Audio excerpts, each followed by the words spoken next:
Yo, what's up? Welcome to the Left Fresh podcast, everyone. Welcome back. If you already been on, if you're just jumping on for the first time, I want to encourage you to hit that subscribe button. Hit like, comment, share, tell a friend, tell a friend. Happy Wednesday to everyone. Happy proverbial hump day.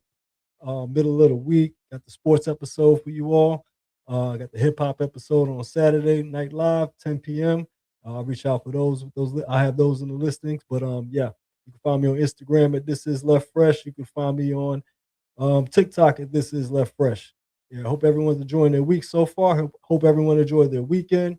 All the sports fans out there, hope you got a chance to enjoy some NBA playoffs because that's pretty much the gist of this episode. It's going to be a bunch of NBA talk and around the playoffs as well. Got the results of the draft lottery, real big pivotal draft lottery as well. This is what all the teams are tanking for. Um, Deep draft class. The order is kind of already set and could be shaken up. We'll get into that a little bit later. But yeah, without further ado, let's get into the second round. We're still in the middle of it. We had two teams advance.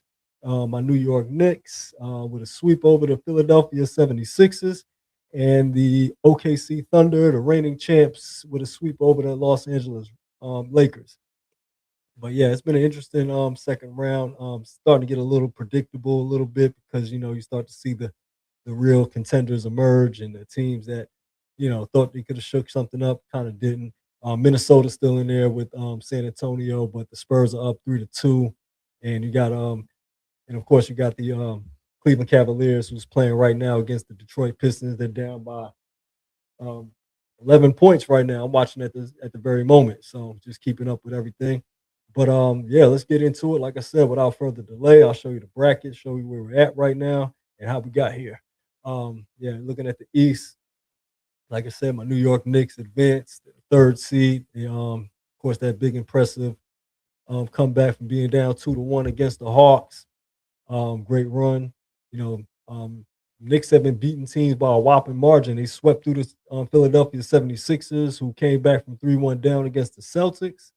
Yeah, Knicks pretty much splattered everybody since going down 2-1. They kind of just made the adjustment of getting the ball out of Jalen Brunson's hands so much, putting it in Cat's hands, and Cat showing his Nikola Jokic skills. Not to be extreme, but he's definitely showing that he's a capable passer, getting the offense flowing, getting the most out of Bridges, and OG Anunoby still out with a hamstring, still recovering from a hamstring injury.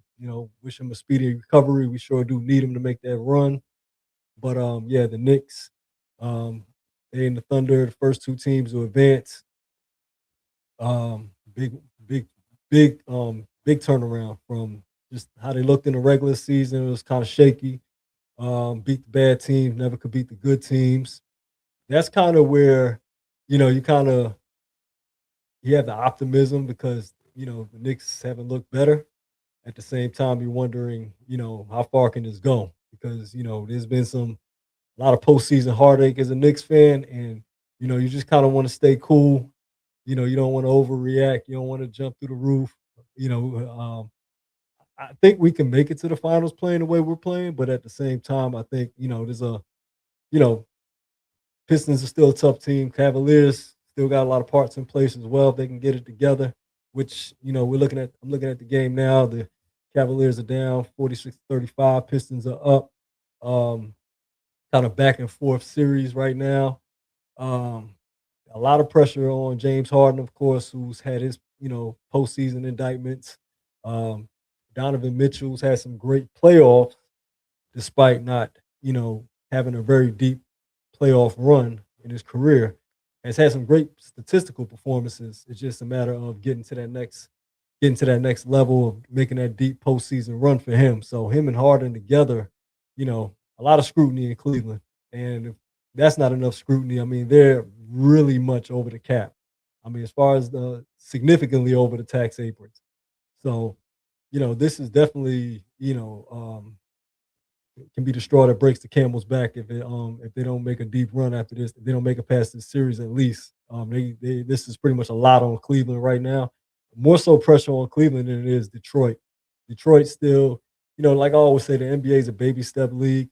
Um, it would be disappointing for them to come up short, but at the same time, this is still a young team. Kay Cunningham, very young emerging superstar.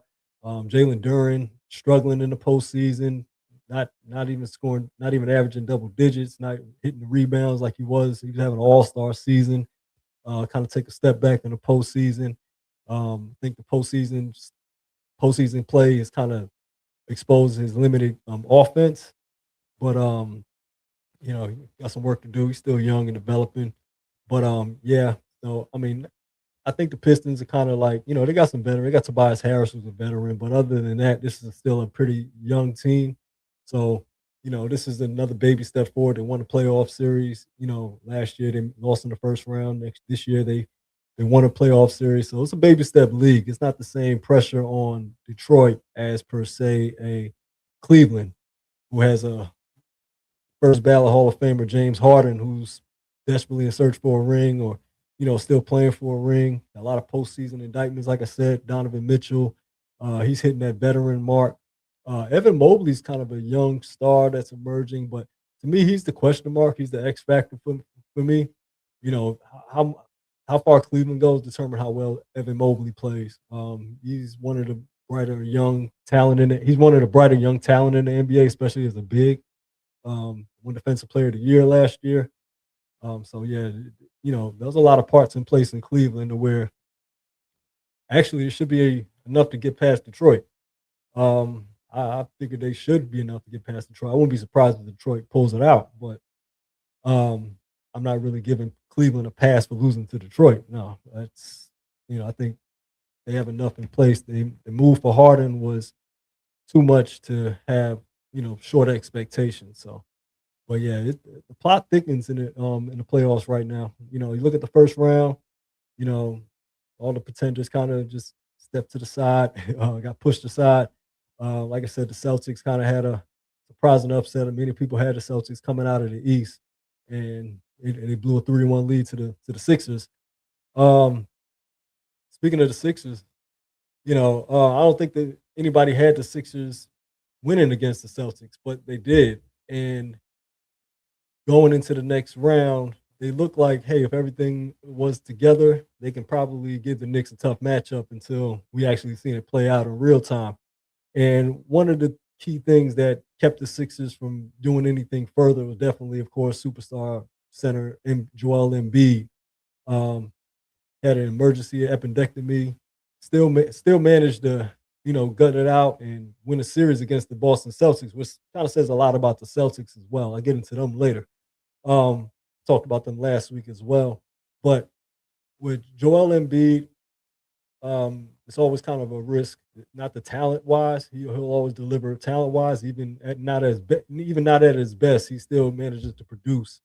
The biggest problem, of course, is durability, him making it on the floor. Um, they had the parts with, Maxi, and they got VJ Edgecombe in the draft. They signed Paul George the year before last year. The year before last year, had injuries, of course, with Embiid.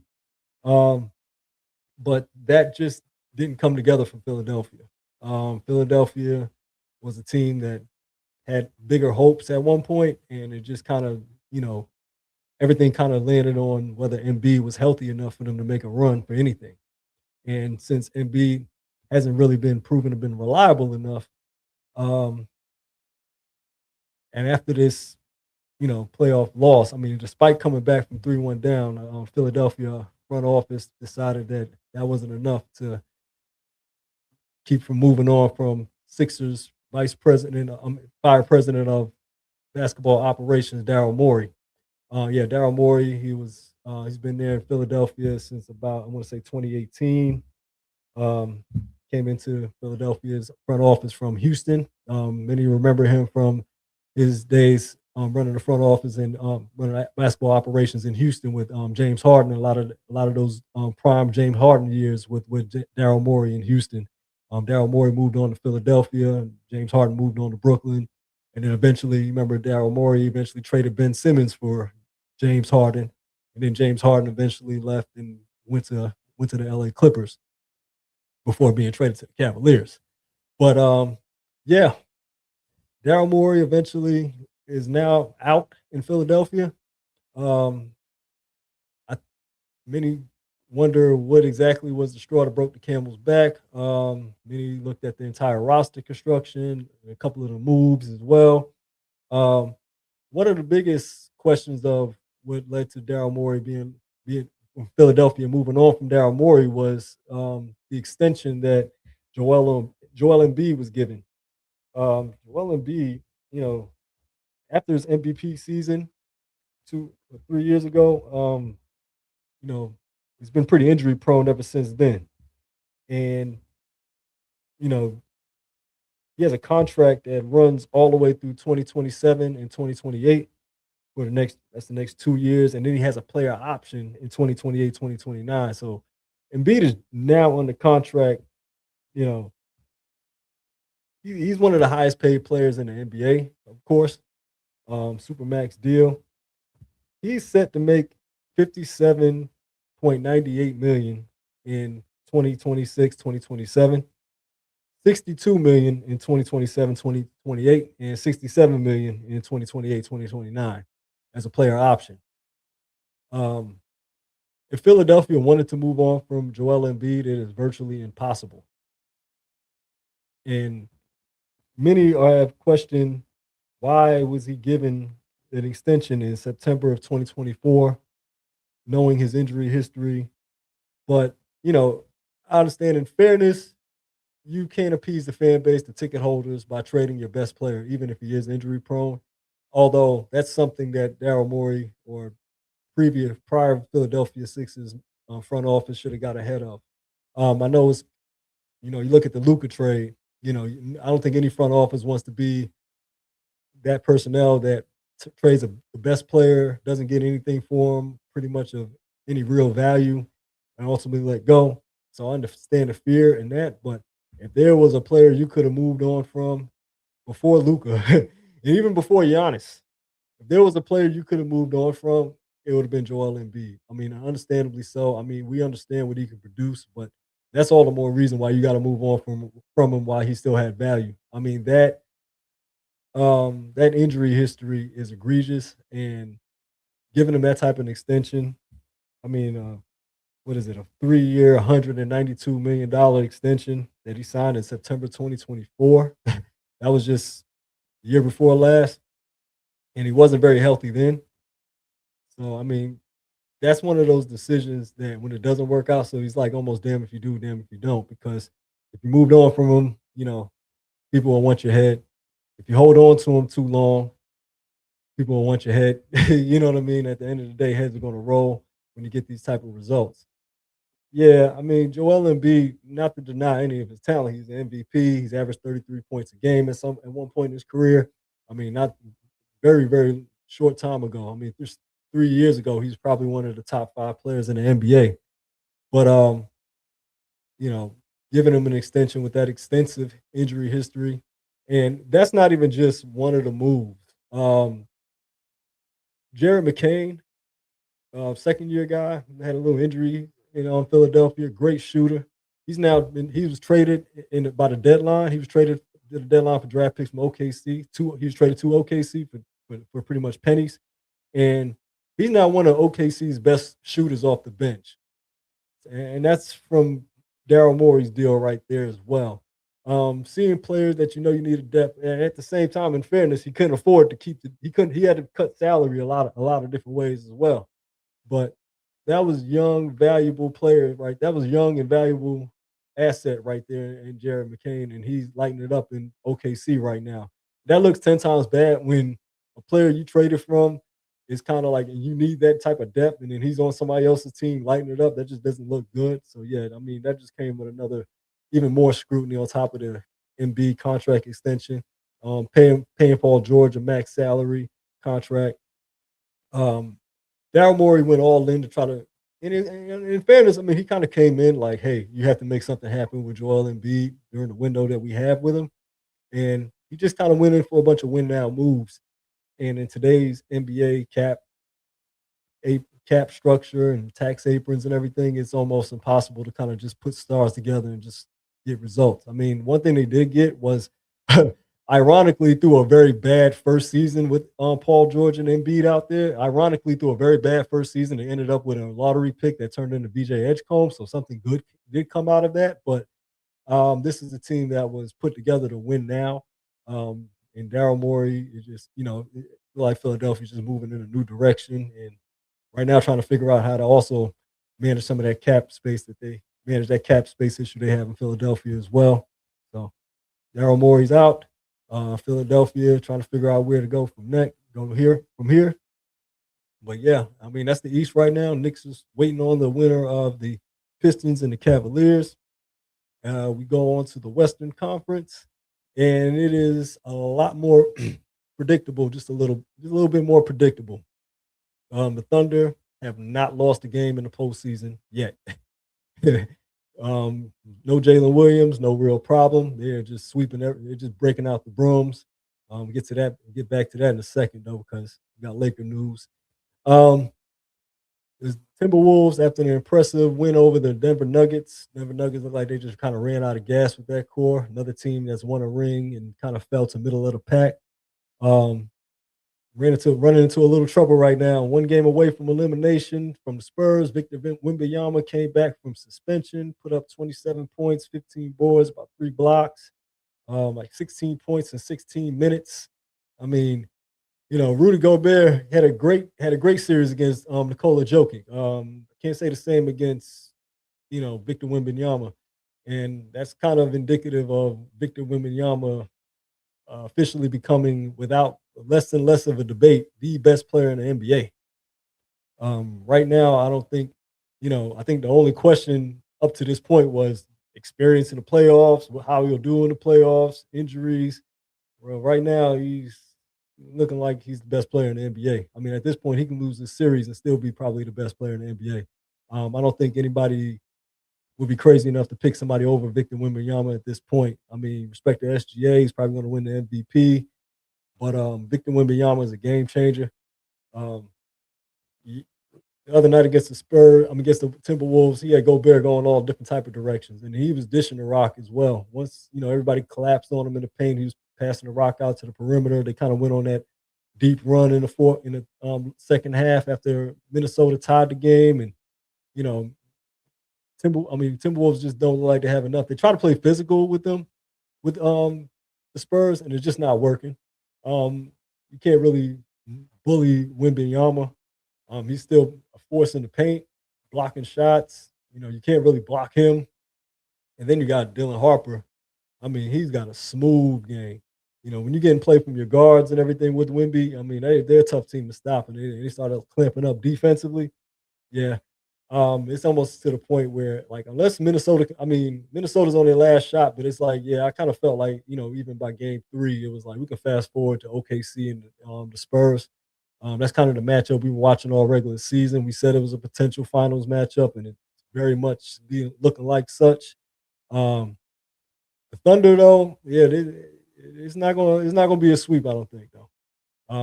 I think they can win the series against the Spurs, but I don't think it's going to be a sweep. I think this is probably going to be the biggest amount of trouble they're going to have on the way to the finals, and hopefully my Knicks can get there and give them some trouble too. But yeah, looks like Wemby look like he's figuring out the playoffs game by game. Yeah, Wolves hanging in there though. We all know what's coming out of that series. Yeah, I mean, because one of the key things it was also pointed out, I also saw too, and I was saying the biggest question mark would be Julius Randle, because how would Julius Randle complement Anthony Edwards? We know Ant Man's going to play Ant Man ball. Rudy Gobert is not stopping Victor Wembanyama. He's not slowing down Victor the way he was slowing down Jokic. So, Ant, it's a lot's required from Ant. Jaden McDaniels had a great series against the Nuggets. We're not seeing that same ferociousness. Number one, the Spurs are a much better defensive team than the Nuggets. This ain't Denver. Okay, yeah. What Minnesota was able to do on offense against Denver, against those, against what Jaden McDaniels called bad defenders, these are not bad defenders in San Antonio. You got the best defensive player at the rim. You got Stephon Castle, who's becoming an elite lockdown defensive player. Carter Bryant, the rookie, he can defend. I mean, you got guys they can throw at. you got young, athletic defenders you can throw at Minnesota, and you do not really have an answer for Wemby. And honestly, Dylan Harper is not playing like a rookie either. I mean, he's got a different type of bag for a rookie. Um, Definitely looking like San Antonio can close this series out, and they've already beat Minnesota at home. I mean, only thing you can honestly say that Wemby ejection is the only reason they actually lost since Game One. So I mean, it feels like San Antonio got a hand on this series right now, and they go like they can just press the button and just close the series out. Um, it's still a young team, though. I mean, and Minnesota has been at this point a couple of years now. So I mean, there's that hope that Minnesota can, have that grit. Finch is a great coach. Hopefully they can coach their way out of Game 6. I don't see them beating San Antonio in Game 7, and I wouldn't be surprised if the Spurs actually beat San Antonio in I mean, if San Antonio beats Minnesota in Game 6 in Minnesota. I don't think it makes a difference at this point. I feel like, Minnesota has no answer for Wemby, and the Spurs have Minnesota figured out. So, I mean, I feel like we can just go ahead and fast forward to the Spurs and Thunder. It's going to be an interesting series. Two teams have been fighting all year long, and it's scary enough to say OKC look like he had everything figured out, but the regular season, I mean, it is the regular season. We can't get too hyped off that, but Spurs had a decisive hand in that series, so in that regular season series. So I'm definitely looking forward to it. This is kind of like I said, this is kind of what you wanted to fast forward to. No disrespect to the other teams that fought hard to get there. It was definitely a interesting playoff chase, but these are the two teams, the Thunder and the Spurs, were at the top of the league all year long. Detroit was looking real good as well in the East, but yeah, I mean, it's definitely looking like Thunder, Spurs, unless my Knicks got something to say about it, but keep hope alive, keep hope alive. But yeah, like I said, OKC handed out the broomstick to the Los Angeles Lakers, who had a pretty good run without Luka Doncic at all playing in the postseason. LeBron James, 41 years old, still having a shoulder to load. Austin Reeves in and out of the lineup, trying to use a patchwork, got the skeleton shift. I mean, nothing against Rui Hachimura or Marcus Smart and Luke Kennard, but we all kind of knew there was a stopping point. There was a some point. There was a drop off point at somewhere for the Lakers. There was no way they was going to get past OKC. LeBron actually had a good series considering he just had to will a team past a first round series against Houston. He had a good series, so I mean, I got to give him his props for that. Everybody else did what they could. Luke Kennard, he had a uncharacteristically great series against Houston. We knew that kind of wasn't going to happen against OKC's great defensive players. Marcus Smart, another one, not really known for his offense. Definitely ran into a much better defensive team. Houston, went on they pushed it a little bit. Won 3 straight games. They played with just athleticism and defense, but they didn't have the shooters. OKC, they got a guy you can just go to, even though SGA kind of just fell back and let AJ Mitchell go in. I mean, they just OKC just loaded.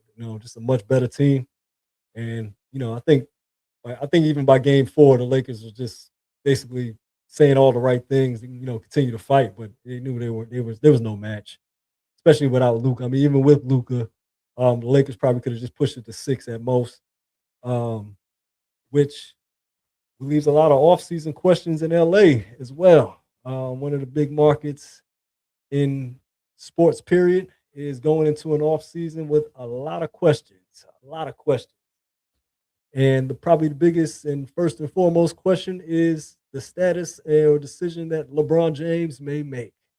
At this point, 23 seasons in the league, where's LeBron? What is LeBron doing? Is he, I've come out here on his lives already, and I already gave my shocking suggestion, or not suggestion, but shocking assumption that, or everyone's saying he could go to Cleveland.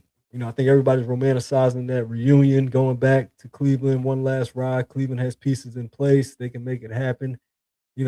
I'm probably one of the biggest detractors of him going back to Cleveland simply because I already mentioned Cleveland's cap space issue. And going into the offseason, I mean, Harden, it's up in the air depending on how Cleveland finishes this season, whether Harden is even entertaining coming back, or even if it's being entertained that Harden comes back. Um, Donovan Mitchell, he's due for an extension maybe at the end of next year. You already got Evan Mobley under a big extension. Jared Allen's under contract as well. Um, Cleveland has one of the highest payrolls for their starters. So, good luck. Yeah, good luck getting LeBron in that situation. I mean, even with everybody saying the discount, the pay rate, yeah, Harden LeBron is trash. Yeah, whole team is a free agent. Yeah, I mean, good luck getting LeBron into a situation that's not going to cost Cleveland what they have. You know, um, like I said, Harden, Mitchell, Mobley, those are big contracts. And then you got Jared Allen's also a big contract. And then the little bit of depth they have is, you know, that's a lot tied into those starters already. And somebody has to go. I mean, I can see Harden. Even if Harden left, Cleveland is still over the cap bringing LeBron in there. They got to get under the apron. I mean, like I said, Donovan Mitchell, Evan Mobley, Jared Allen. I mean, to me, to bring LeBron in, you will probably have to lose Harden and Jared Allen, which means, Mobley, Braun, Donovan Mitchell. That's not going to leave much room for any type of depth. I think Braun won a clean season in LA with a healthy Luca. Yeah, and I mean, honestly, if there's going to be a farewell tour, it might as well be in LA.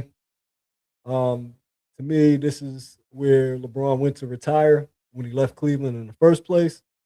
I don't see another coming home, you know, farewell from home. I mean, he's already, if he's gonna say farewell, this is the best place to say farewell from. Farewell from LA. You know, I mean, why would you want to, it's kind of going backwards. Why would you want to go back to a small market team to retire when you can retire in the biggest market in sports outside of the Knicks, or right alongside the Knicks, respectfully to LA? You know, it's just, it's either retire or retire. It's either retire or retire a Laker. If you're gonna do one more season, I can see it in LA. To me, they're probably the only team that still has enough cap space and another star in place for LeBron to come back to. You know what I mean? Like, I can't see him.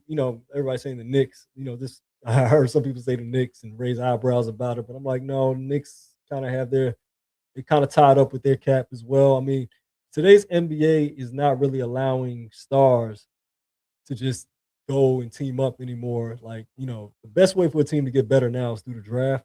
And you know, switching pieces around, you're pretty much gonna end up with a lot of lateral moves. Moves where you don't necessarily get better. You kind of just, you switch it up, but and maybe hopefully one's a better fit than the other. But just like I see still a lot of talk about where Giannis is going to go. A lot of teams, Milwaukee's open for negotiations now that the draft lottery has now, the dust has settled from that. Milwaukee's ready to talk, but like I said, is there a team that can trade for Giannis and still be in the contender position that they're in, or is it a contender that's trying to get better? How much better do they get with Giannis? I mean, Giannis does make a team. You would think, he's top player in the NBA, one of the top players. But in terms of roster construction, that's the key, because like moving a superstar in today's game is all about what situation you can move them to more than ever, because you're going against teams like OKC, you're going against teams like the San Antonio Spurs, who are coming with 7 or 8 guys consistently that are solid. You see what AJ Mitchell came off the bench for OKC with. You see OKC picked up Jared McCain right before the deadline. You see what he's been able to contribute. You put that alongside SGA and Chet and Hartenstein and Caruso. You know, you go in, you can't really compete with this roster that LA had. DeAndre Ayton, I've seen him. DeAndre Ayton is getting dragged all across social media for his effort, for his contributions this postseason, let alone against OKC. Um, they've shown clips of him missing air ball in a floater at 7 feet. Um, like I said, Luke Kennard kind of came back to earth against OKC. The biggest question outside of LeBron is Austin Reeves. Well, Austin Reeves, he's due for a big extension as well. And there's a lot of speculation about, you know, can you pay Austin Reeves even third option, let alone second option money, and then put him alongside Luca, who, you know, we all seen it in the regular. We all seen it in the series in OKC. Everybody was targeting. You know, he, needless to say, Austin Reeves is being targeted. Pick and rolls. You know, just targeting him, just hunting them out, just hunting them out. Everybody wanted. Everybody wanted some AR. Everybody wanted some of Austin Reeves. You know, get him defending him. Everybody was taking it against him. You get Luca back. You know, another great talent, one of the top players in the NBA, but not a great defensive player as well. You got to have the right parts that fit around Luca. I think Achimura, great shooter, stretch four. You can bring him back. You got to have him space the floor. But when it comes down to these parts, I mean, you definitely want to see what you're working with. You definitely want to see how much less LeBron is willing to take, um, and see what you can get in free agency. I mean, if if there's ever a time that GM Rob Pelinka is on trial, this is the year. Like you got to make something happen. You can't have, oh, this was Luca's first full season. We got to this is not a recalibrate season at this point. This past season, everybody's gotten a little restless already. First season, nobody's waiting any too much longer for Rob Pelinka to put something around Luca that he can cook with. So yeah, this is a big off season for a lot of teams. Like I said, the Denvers, the Boston Celtics. I mean, almost the Bucks. If you won a championship in the 2020s, this is a big off season for you because all of those teams are trying to get back to the top, trying to get back, and all of them are actually middle of the pack, which is kind of the worst thing to be in the NBA. If you're either competing for a ring, which is great, if you're in the OKC position, you're in the Spurs position, the Knicks position, Pistons, Cavaliers, even those little dark horse Eastern Conference teams trying to make a run to the finals. That's pretty cool. But there's other teams like middle of the pack, um, got money tied up in the star players already. Um, can't get past the best teams. Can only beat the worst teams. That's kind of in a bad position to be. And in fairness, to a lot of the talk about tanking and everything, you know, you wonder why teams are tanking because nobody wants to be middle of the pack if you're not competing for a ring. The only way to go really is down.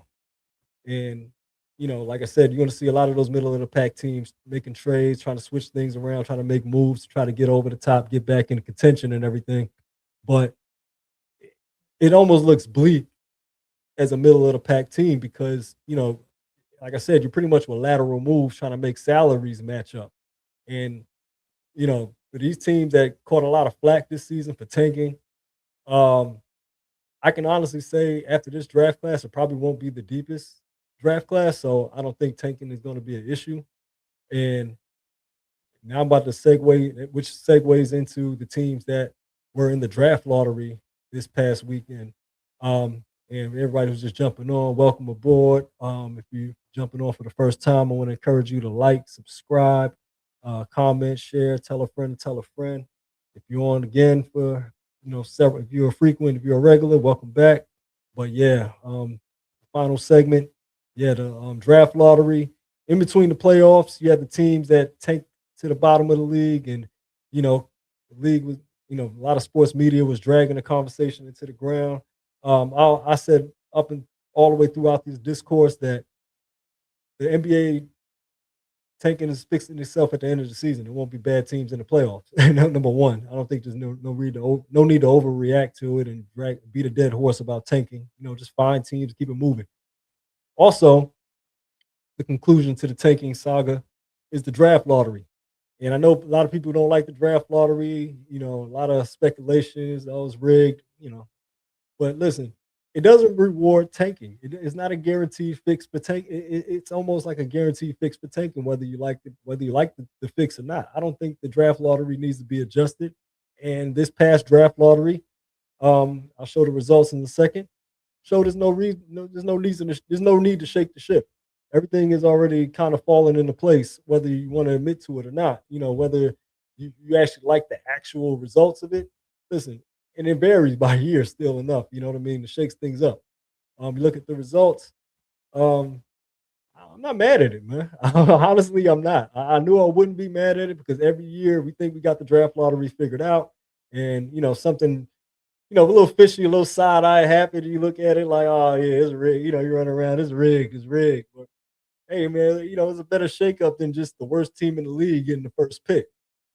Utah, kind of got rewarded for tanking a little bit with the second pick. A lot of, they got fined. But Indiana, Indiana didn't get rewarded at all. Okay, Indiana did not get rewarded for tanking or being bad. They actually lost that pick completely, which turned out to be the fifth pick. For those who don't know, Indiana traded a first round pick for Ibaka Zubac from the Los Angeles Clippers, the starting center at that time. They got Zubac, and the condition was it was a top four protected pick.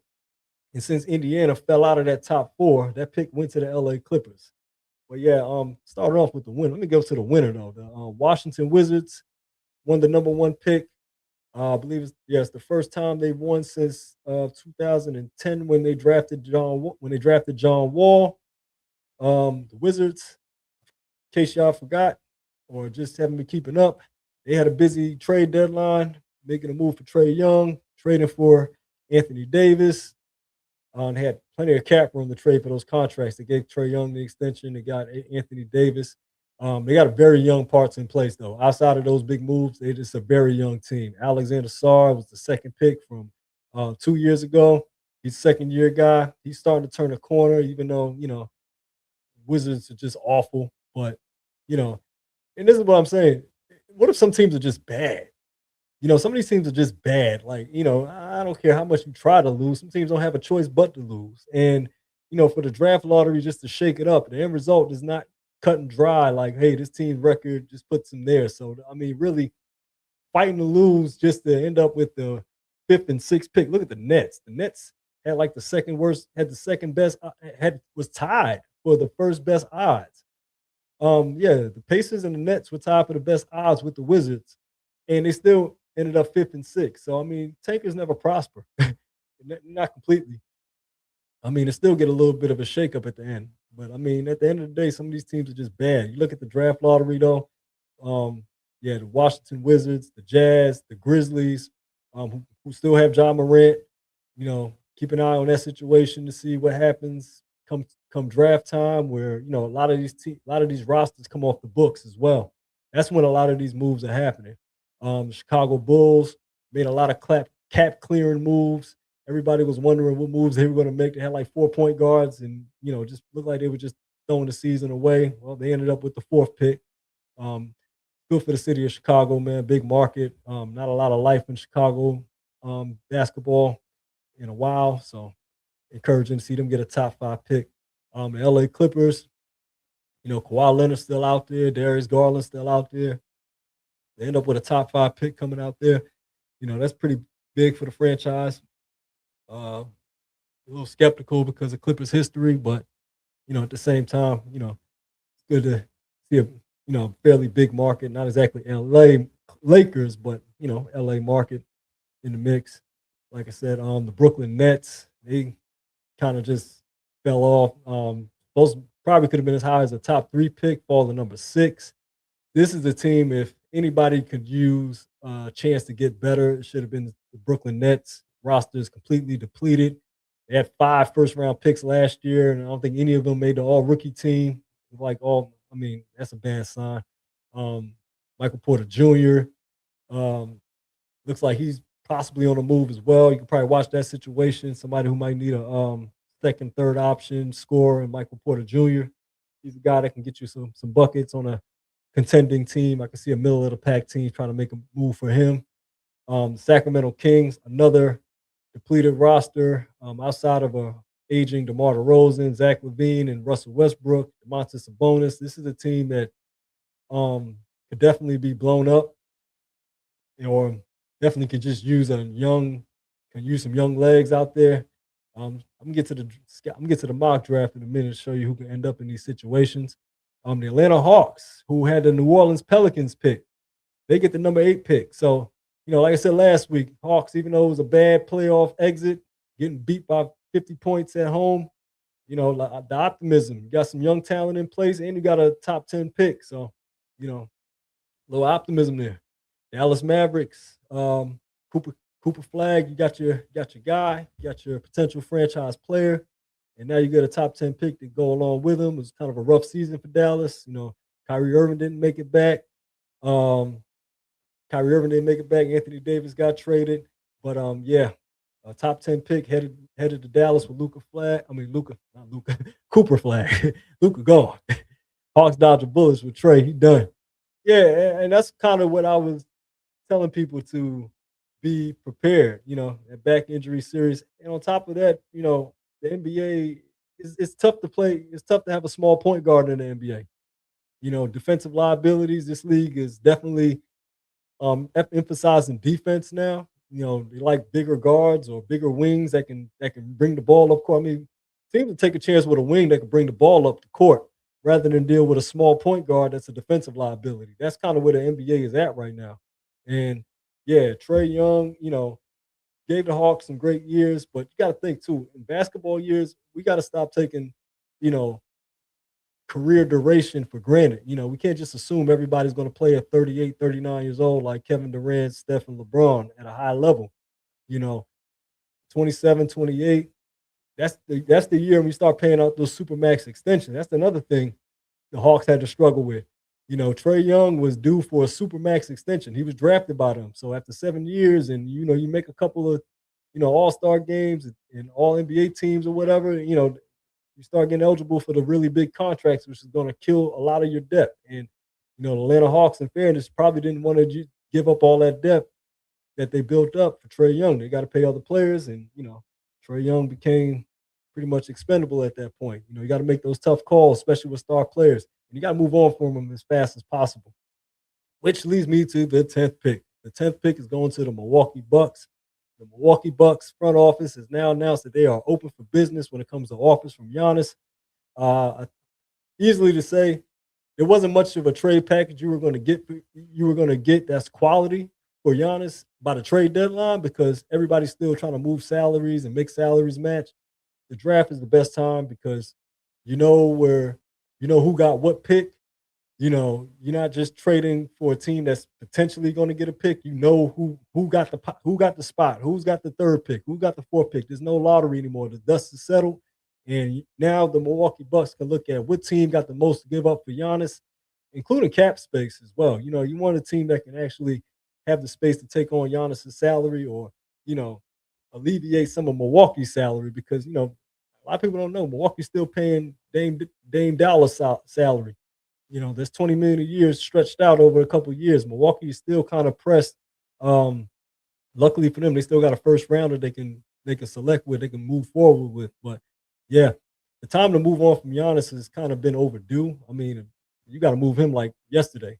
Hawks moved on from Trey Young. When you move on from star players, the unpopular opinion is that you want to appease your fan base by keeping their star player, but at the same time, if you want to move on and get pieces in place to build a new team moving forward, thinking ahead, yeah, you got to make those tough calls that teams that fan bases will be probably mad at for the time being. But hey, you got to take those tough calls. If you got to know, you got to be got to look ahead.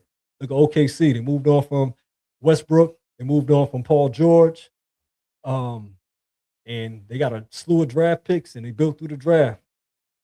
Yeah, how much longer they're paying Dame? I think they're paying Dame, I want to say 2-3 more years.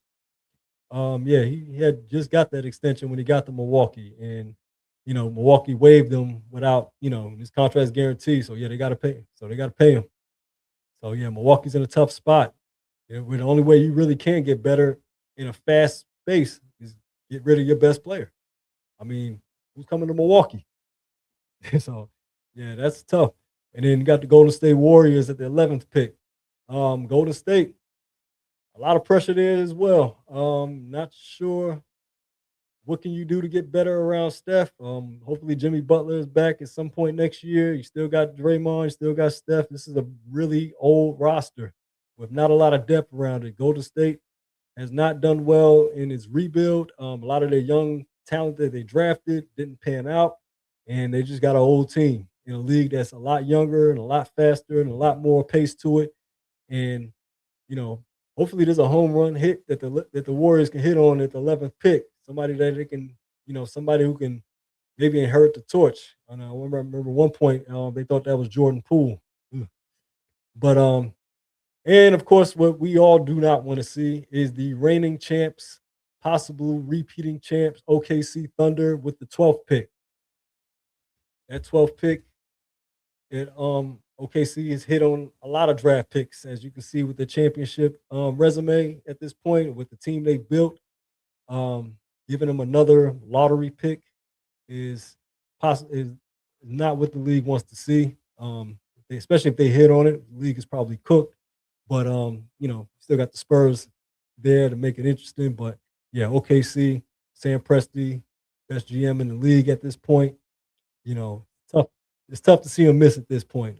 It just feels like he's going to get a steal at this point. I mean, this draft is very deep because where a lot of people are contending that there's not a Wemby or a Cooper Flag in this draft. There's just a lot of depth where you can just get a lot of really good players. A lot of good players with really good ceilings on them. They may not be the transcendent generational talent, but there's just a lot of good players to get, and you can get them all the way throughout the course of this draft. And like I said, I'm gonna hurry up and get through these. Who won the lottery? Miami Heat. Almost good to see them in the lottery. They've been overachieving and getting in the play-in for years, and just kind of they need something in Milwaukee. I mean, not Milwaukee, Miami. Miami, another big market that hasn't had a star in a while. They were once dark horse talk about. They were once the dark horse team to get Giannis in a trade, but I don't see Milwaukee seeing any value in what Miami has to give up. You know what I mean?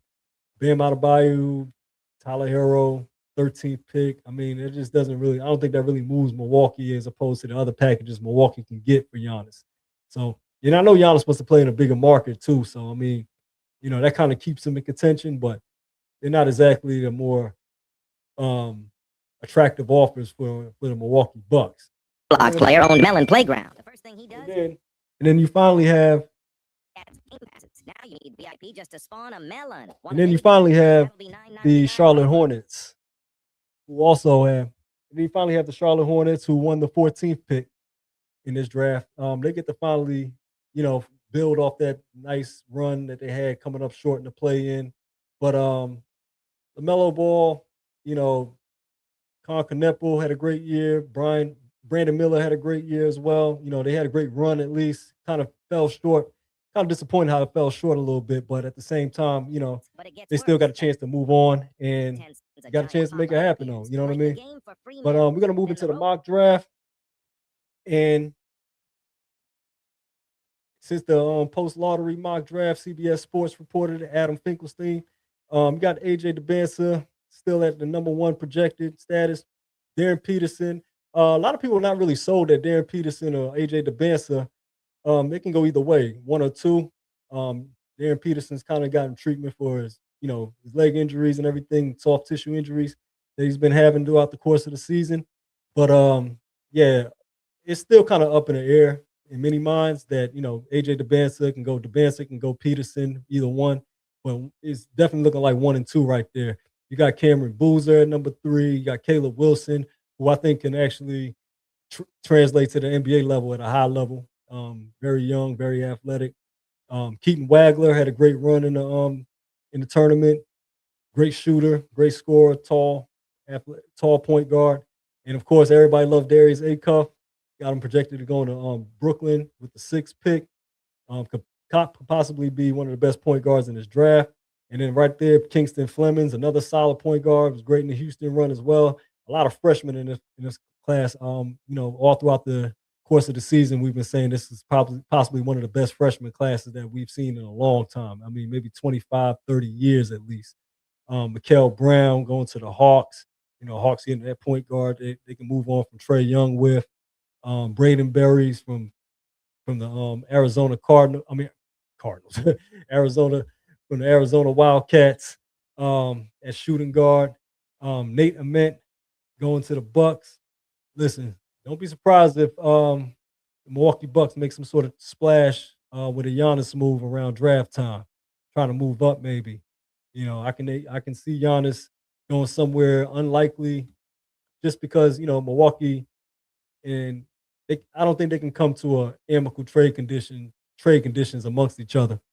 But yeah, that's the looking like the top 10 projected. I think the first four is about as accurate as it's been all season long. Darius Acuff, Keaton Wagler. I can see Keaton Wagler falling behind Darius Acuff, though. I can honestly see the Clippers getting Darius Acuff out there with Kawhi Leonard. Um, yeah, but this draft is very deep. And I mean, the top of the draft is very good, possibly elite. And even then, you can still hit on some draft picks later on in this round, in the first round. I mean, this first round is pretty loaded as well.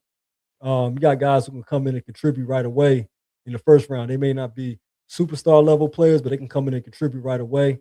You got two players from the national champion Michigan Wolverines. Adai Mara, the 7'3" center, projected to go to Golden State, 7'3". Warriors can always use that type of size. I mean, that can land right in Golden State's lap. Yaxel Lindenberg, a little bit older, but a man-sized body, athletic. If he can go to OKC, I mean, anything OKC is just unfair, it feels like. You know what I mean? LeBaron Fillion, great point guard at Alabama, got him projected to go to Miami. Koa Peak from Arizona, freshman power forward, very athletic, got him projected to go to the Hornets. Hans Steinbeck from Washington, projected to go to the Bulls. Got Jaden Quaintance from Kentucky. He had a lot of injury issues, but another big man. See, this at this part of the draft, if you need big men, this is where you can kind of go. I can see a team that really needs a big and doesn't need like a point guard or a wing at the top of the draft, trading down to get a center. You look at, well, shoot, you could probably say all these teams could use a new point guard. Yeah, the Nets, yeah, Hawks, yeah. I mean, maybe the Mavericks could probably trade down. Maybe I mean, even then they got Lively, but yeah, any team that's probably needing a big, like a legitimate big, probably looking at trading down for Jaden Quaintance or Adai Mara, 7'3", very agile, good footwork. But then you also got, Morez Johnson Jr., Bennett Stirritz, Christian Anderson at point guard from Texas Tech going to Toronto. Even the later first round looks to have serviceable prospects. This is not a weak draft by no stretch of the imagination. Like it's solid picks up and down from like almost 1 to 30. I mean, you got Amari Allen, you got Dalen Swain, Isaiah Evans at the 30th pick. I mean, you got some guys that's rough. You got some rough projects around there too, but that's even better too. You got these different type of projects. You got Ruben Chinyello from Florida.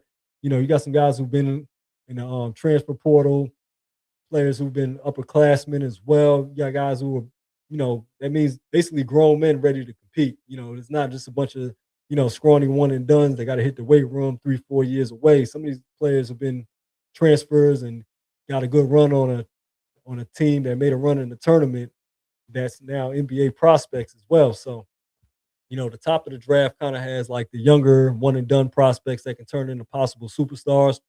The bottom of the draft tends to have the kind of older players that have been in college a little while that can come in the league and contribute right away, though, and still kind of give you some solid careers too. So, yeah, this is definitely interesting. Dust is clear from the mock draft. I'm definitely going to be following and keeping up on it and tapping you all into it and everything, getting these discussions going. Playoffs continue. Cleveland and Detroit still battling it out. Looks like Detroit may pull it out. Game 5. Like I said, waiting for the last two series to finish up. Like I said, 73-71. I'll let you all catch back up to the game though, and see how the rest of the second round plays out. But that's my time for the evening. All. Thank you all for jumping on. You can catch me on Instagram at This Is Left Fresh. Catch me on TikTok at This Is Left Fresh. Like I said, I'll be back next week at 9 p.m. discussing more sports. Saturday hip hop episode. I'll be back on Saturday Night Live, 10 p.m. I'll keep you all posted on that as well. If this is your first time, hit the subscribe button, like, comment, share, tell a friend, tell a friend. If you're on, thank you all for the support. And thank you all. You all have a great night. See you all Saturday. Peace.